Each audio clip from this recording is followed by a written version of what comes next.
Hello and welcome back, and that is right. Today we want to compare the performance of these two SSDs in the PS5. Today we are looking at the stalwart, the heroic, the recommended WD Black SN850 released in summer 2020 or autumn 2020, and we're comparing it against this, the newer generation WD Black SN850X, an improved version of that formula, released in summer 2022 with improved NAND, a firmware updated controller, and overall a better rated read and write performance. So we're going to see how that translates into PS5. Now, before we go any further, a few disclaimers straight off the bat. First and foremost, WD and indeed Sony recommend this drive. They've gone as far as to now officially certify the 850 for use in PS5. It was one of the earliest called by Mike Cerny, the PS5, one of the chief PS5 designers, and we have recommended it several times on the channel. Another thing I will highlight is I very much think that once we go through the testing, we're going to see little to no difference on these two drives. I just can't see it happening. The reason being that these two drives have very similar high peak 7,000 megs read performance there, with only 200 to 300 megs difference between them, and I don't think the PS5 will be able to make the difference, and if it can, we are talking loading time differences of less than a second, but we'll have to wait and see on that. The last thing I will highlight is, unfortunately, I do not have the WD Black SN850X with the official heatsink here. I only have the non-heatsink version. So what I'm going to be doing is utilizing a third-party heatsink, the Elatang, that I've used in other tests. So do bear that in mind when I do my test. The same goes with the capacity differences between them. Unfortunately, I do not have parity here available to me, so it makes it very difficult to draw that fine line. So again, this will undermine the results a pinch, but I think the overarching message will hopefully go through to show you if there is any difference, that it should make itself apparent. But otherwise, let's crack on with our PS5 tests. So our first test is going to be testing the internal PS5's benchmark. It's going to be very brief, and ultimately it is using a completely formatted new drive on a cold boot PS5 and seeing what the PS5 rates them both at. It's what's happened when you first boot up your PS5, and as you can see, the numbers are near enough identical. There is around 30 megs of difference, which is highly negligible. So again, the internal read sequential benchmark is largely identical, with such a small margin of difference that we can largely ignore it. And this is going to be kind of a telling thing throughout all of our tests when we talk about the architectural difference of these drives and how in many cases it doesn't make a difference in the PS5. Now, the 250 gig transfer test, or write action here you're going to see, was us moving 250 gig of game data from the internal PS5 SSD over to the M.2 SSD, the SN850 at the top left and the SN850X at the top right. And we've sped this footage up. Obviously, you can see from the clock going very, very quick, but you can see them largely going at the same pace. You can ignore the PS5's own suggested time remaining, because this is a flexible figure based on an average of file size, data size type. But as we can see closing in there, the difference between the two of them is incredibly small. It was around 9 seconds. And once again, this is fantastically negligible between the two of them. That 9 seconds could be any number of different core differences. And later on in the video, when we do the transition of data on the way back, we'll talk a little bit more about how the PlayStation packages data and how it extracts and archives data and utilizing encryption between the two. It's also worth noting, as we move into our first test here, which is going to be Assassin's Creed Valhalla, one of the early PS5 releases, that we are utilizing two drives of different capacity here. I've put a note at the beginning, I've put a note at the bottom, and just in case you missed those notes, of which I've been quite coversome on those, the fact that these two drives are different capacities does, cause something of a problem with compare and contrast. So the larger capacities generally perform higher. So again, if anything, it's undermining that point by the WD Black in our first world load test here in Assassin's Creed Valhalla, that the WD Black SN850 is still running fine. So as you see, they've both loaded in pretty quick. I think the SN850 presented the load screen maybe a fraction of a second quicker, but barely noticeably. And as we load into the game world directly from title screen, we've gone straight into the game. Now, We've disabled any online components during all of our tests. We've made sure that any tests we perform on a game that has a kind of background server connection or anything like that, we've disabled it. But both of these games are running at a consistently steady frame rate there. No texture pops, no T-poses, no low texture polys being brought in. It's running absolutely fine. And that's because a lot of the games that we've talked about here on the channel for a while, the reason we pick them is they take advantage of silent world loading and incremental loading. And, you know, the kind of Ubisoft open world type games, they are absolute hell for leather on the subject of silent background loading and world loading there. So rather than a front-loaded load time, we have in-game loading. Now, while you're in-game, you can see our in-world load test. Now, this is when you use the fast travel system. Anyone that's ever used a fast travel system in a game knows that when you move to another part of the map, you get presented with a load screen brief or not. And that's what we're seeing here on the 850 versus the 850X. It's quite quick.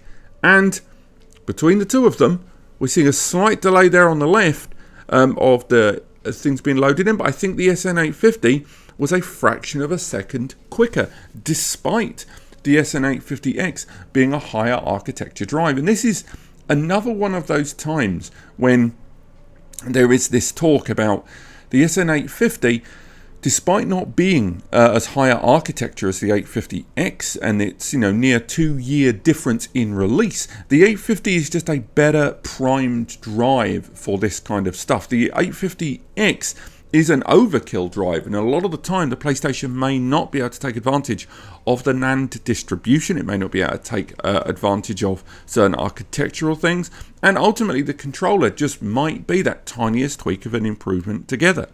So our next game, as you see, is Elden Ring. We are running the PS5 version of Elden Ring, another game much like our previous test where we're going to do a title screen load and an in-world load, you know, kind of forced load there with fast travel, despite these games having non-stop rolling loading in the background and silent loading.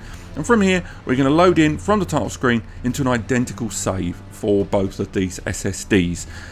In a moment, I'll talk a little bit about why we don't do full game load, but as we load into the full world load test and we go into the stronghold, or I think the round table, I believe it's called, loading into Elden Ring directly from the title screen there. We can see a loading bar on the bottom right, but both SSDs fantastically fast, mere seconds of loading, making our way into this frankly incredibly sized game. Now, as we've loaded into this, you can see again, no drop in frame rate, no drop in textures, nothing like that. And it could be argued that loading into this area of the game, as this is a much more closed section, the kind of hub area, that doesn't really compare against world loading, something we're going to look at in just a moment. With a lot of the games that we test side by side, whenever we tested SSDs, it should be highlighted that a lot of the time the difference we find is rarely more than a few seconds. And regardless of SSDs that you get for your PS5, you will generally find that the loading times on any modern gen PCIe Gen 4 SSD is fantastically fast.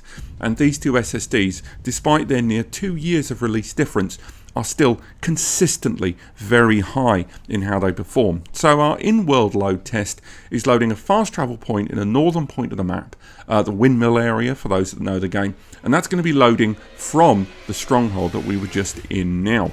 So again, slightly slower loading, but look at that, identical. I don't think there's a frame between them in the time it took for the characters to emerge from the site of grace there. And again, moving through, plenty of AI, plenty of world textures. I think the time of day may be ever so slightly different, but I don't think that plays a huge part. Before we load our next game coming shortly, I want to talk a little bit about why we don't load from the XMB menu on the PlayStation. Why do we not do full game loading? Nice and simple. Developer logos, connection with servers and more. There's so many things that happen between pressing X on the main PS5 XMB menu and actually playing your game. There's just too many factors that may well undermine the result of doing a performance comparison test. But right now, these two SSDs, the SN850 continues to be the more suitable drive, but its lead is so small that it's arguably anodyne. Now, the next game is the Stanley Parable. Some may argue a 2013 release game isn't suitable, but this is the Ultra Deluxe PS5 version in 4K, ridiculous frame rate, high-res textures, and ridiculous loading. It's only recently released, so I wanted to include it in our testing, and we're going to do two very similar tests, but I will go through why we're running what looks like the same test twice as we load in from the title screen load. Now, you may notice just as the game loads in that the title screen is going to be slightly different on the SN850 and the SN850X. As we load in right now and we see our time difference, and I think the SN850 loaded in by a fraction of a second faster once again. Don't worry too much about them not running synchronously, because this is a walk around game, so you're not going to see that same level of familiarity in what you're doing. But the reason again that we are including the same variation of moving through the game is this game, every time you die or restart, and the game restarts frequently, assets are loaded in ever so slightly differently. And trying to nail down similarities of load between the two of them is actually surprisingly hard. Another thing worth bearing in mind, and again, do check out the YouTube channel Boundary Break, where they talk a lot more about how this game loads in. Every room that you pass through is loaded in periodically. When you look through the door, a lot of the time you're looking at a stretched vector image through the door. So that's what makes this game very useful to test these SSDs. And this is a title screen load now. Now with the title screen load, as you go in here, what you're seeing once again, we're going to load straight in. There is our loading bar immediately from tapping X on the desktop there. And we can slowly make our way through. And again, near enough identical loading there. I don't think there was any core difference that we could possibly constitute any kind of meaningful difference between these two here. But again, as we make our way through it, we can see slight variations there, such as utilizing the bucket there. And it may once again look like as we go through these doors that you can see the next room you're going into. Predominantly, you just simply can't. A lot of the areas of this game are loaded in based on decisions you make in each individual room, and you're again looking at that stretch vector, which makes this game very suitable for bench testing, silent and background loading of assets over time, as these are all being pulled from the SSD into the memory and the cache as quick as possible for the game to be able to display accordingly through that GPU. But again, even though we're doing the same thing twice, again, they've still managed to load it very, very quickly in both instances and with hardly any difference. Now, the last comparison game between these two is, of course, Stray. It's a very recently released PS5 free title, I think for PS Plus Premium or one of the tiers anyway. And in this game, we are loading in from the title screen. It's a single load instance, and we're loading into an animated segment that's got plenty of pre-designated kind of assets being brought in. There's a lot of AI running around, a lot of textures, a lot of light, and a lot of ray tracing. So this is going to be quite interesting to see how these two SSDs cope with this kind of behavior here, because again, there's a lot of in-game loading, and that scripted event is going to become very, very clear very shortly. And it is a scripted event which uses in-game assets as well, so it still has to load them in. What we're seeing here, loading in, and as the game finishes, honestly, you can barely tell the difference in that loading there. In my previous testing of the WD Black SN850X, I highlighted that loaded this game in almost a full second quicker than the internal SSD, which in the grand scheme of things is nothing when you really think about it, but still, it's clear that the SN850 is still onto something with its architecture regardless. And although these two instances are obviously not running synchronously, because I'm looking around and wandering around, I'm trying not to trigger things too close together, just to show that these are real world instances there. All the assets run fine, all the textures are fine.